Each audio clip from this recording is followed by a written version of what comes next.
In this video we're going to have a look at a very handy feature found within Excel called the Format Painter. Format Painters are also available in Word and other Microsoft packages, but we're going to have a look at using the Format Painter in Excel. Frequently when we're working with an Excel workbook, we will customize a formatting on a particular cell, and then we need to replicate that formatting somewhere else in the workbook.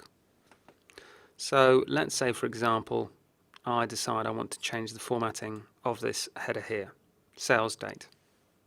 I might decide to change the color of the background, and let's try now a very dark green, and I might want to make the forecolor or the color of the font to be a light blue. That looks pretty horrible.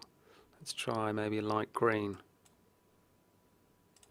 So I've now applied the cell formatting that I wanted to that cell, and it only took me a couple of seconds, but I might find it annoying if I had to apply it individually to each one of these cells. So instead of doing that, I can use the Format Painter. The Format Painter is effectively a copy and paste type operation. What it will do is copy into the palette the cell formatting, and then it will allow me to paste that formatting to another area of the document. So let's start by pressing the paintbrush, and notice that I have the marching ants surrounding my cell. It's telling me that I've sent information to the clipboard, this information in particular. I can see my Format Painter button is depressed, and I can also see that my cursor has changed to have a little paintbrush next to it. So from here I can just start applying the format to a new set of cells. Let's start from this end and just colour across the whole of this top row. I'll let go and the formatting is applied. Now notice my paintbrush has disappeared from the cursor, and also my paintbrush button is no longer depressed. Furthermore, the marching ants are no longer surrounding sales date. So we have copied into the clipboard, used the clipboard and pasted it to a different location, and now the clipboard is empty. So if I want to repeat this operation and apply that formatting somewhere else, I have to start again. Or I can do it a different way. Select the source cell that I want to replicate in terms of formatting. Instead of clicking once, I'm going to double click on the Format Painter. We see the marching ants, my cursor has changed to have the paintbrush, and my button is depressed. So let's say I wanted to add a row at the bottom for my totals.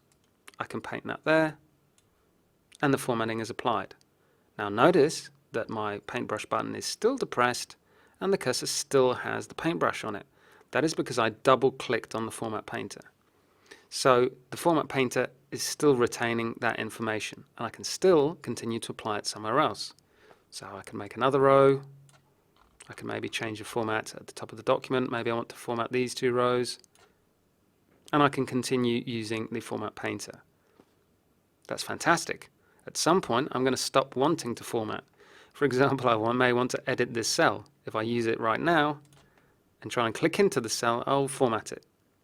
So to exit my Format Painter mode, I need to use the Escape key. My paintbrush is now disappeared from the cursor, and the Format Painter button is no longer depressed. So I can go about my normal business without using the Format Painter.